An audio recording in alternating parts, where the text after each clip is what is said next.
48 kilogram are attached to the ends of a straight or at the ends of a string that passes over frictionless pulley.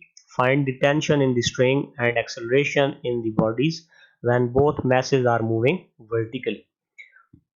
तो हमारे पास दो message हैं, एक mess हमारे पास 52 kilogram का है, एक 48 किलोग्राम का है, और ये दोनों एक स्ट्रिंग के साथ अटैच हुए हैं, ठीक है। एक स्ट्रिंग के एक रस्सी के एंड के साथ एक मैस लगा है और उसके दूसरे एंड पे दूसरा मैस लगा, और इनको हमने एक फ्रिक्शनलेस पुली के ऊपर से गुजारा हुआ है, ठीक है। ये पुली ऐसी है कि इसमें फ्रिक्शन जो है वो जीरो है, या हम ये फर्ज कर रहे हैं कि इसकी फ्रिक्शन जो है वो जीरो है। वैसे तो कोई फ्रिक्शनलेस होती नहीं है रियलिटी में, लेकिन हम इसको सॉल्व करने के लिए हमने इसको फ्रिक्शनलेस लिया हुआ है।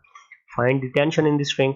तब जैसे ही हम यहाँ पे इसको पुली के ऊपर से हम गुजारा हुआ है हमने, तो इधर भी एक मैस है कि इधर भी मैस है, तो एक वजह से रस्सी के अंदर एक टेंशन पैदा होगी, खिंचाव पैदा होगा, वो हमने फाइंड करना है। और साथ ही हमने एक्सेलरेशन फाइंड करनी है जिसके साथ ये बॉडीज मूव करेंगे। फर्ज करें एक बॉडी बड़ी है एक छोटी है, तो वो छोटी वाली मूव करेगी ऊपर की तरफ, बड़ी वाली नीचे की तरफ मूव करेगी, तो इस मूवमेंट के दौरान जो एक्सेलरेशन पैदा होगी वो हमने फाइंड करनी है। तो हमें गिवन डेटा है जी m1 हमारे पास 52 किलोग्राम है, ठीक है जी m1, और m2 हमारे पास 48 किलोग्राम है।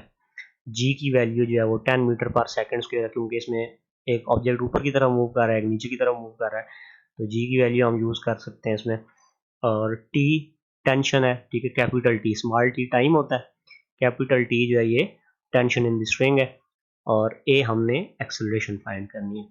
तो इसके लिए दो फार्मूले आपको याद होने चाहिए। तो when the bodies are attached with string and moving vertically, then values of a and t are given by, अगर हमारे पास दो ऑब्जेक्ट्स हों और वो स्ट्रिंग के एंड्स पे बंधे हों और वो वर्टिकली मूव कर रहे हो, वर्टिकल का मतलब है ये ऊपर की तरफ मूव कर रहा है, ये नीचे की तरफ मूव कर रहा है, तो इस तरह की मूवमेंट हो, तो उस वक्त एक्सेलरेशन जो है हमारे पास a is equal to m1 minus m2 divided by m1 plus m2 into g, और टेंशन जो होती है वो होती है 2m1 m2 divided by m1 plus m2 into g होती है। तो इसमें आपने सिर्फ एक तो ये याद रखना है कि अगर वर्टिकली मूविंग है तो आपको ये दो फार्मूले याद होने चाहिए, बाकी सारी चीज़ें आपको गिवन होंगी। मेन इसमें इस न्यूमेरिकल में मुश्किल चीज़ ये दो फार्मूले हैं, अगर आपको ये याद है तो आप वैल्यूज पुट करके इनको सॉल्व कर सकते हैं। तो पहले एक्सेलरेशन फाइंड करते हैं जी। एक्सेलरेशन फाइंड करने के लिए m1 की जगह 52 माइनस m2 की जगह 48 divided by m1 plus m2, तो 52 प्लस 48 हो जाएगा, मल्टीप्लाई जी की जगह 10 आ जाएगा। तो 52 में से 48 माइनस करेंगे 4 आएगा, 52 और 48 आपस में ऐड होकर 100 हो जाएगा, मल्टीप्लाई 10। तो अब यहाँ से हम 10 और 4 को मल्टीप्लाई कर देते हैं 40, और 40 डिवाइड बाई 10, जब 40 को 10 से डिवाइड करेंगे तो a की वैल्यू हमारे पास 0.4 आ जाएगी, और एक्सेलरेशन का यूनिट मीटर पर सेकंड स्क्वायर होता है, तो ये साथ हम इसका यूनिट लिख देंगे।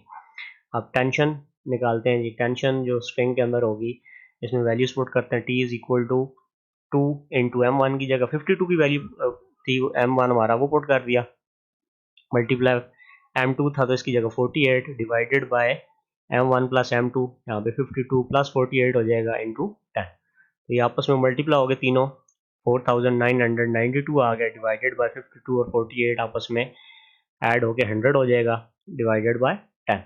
तो अब हम 10 की और 100 की कटिंग कर लेते हैं, 10 1s are 10 और 10 10s are 100, तो 4992 को जब हम 10 से डिवाइड करेंगे तो हमारे पास जो टेंशन इन स्ट्रिंग है वो 499.2 न्यूटन आ जाएगी, और ये अप्रॉक्सीमेटली इक्वल है 500 न्यूटन के।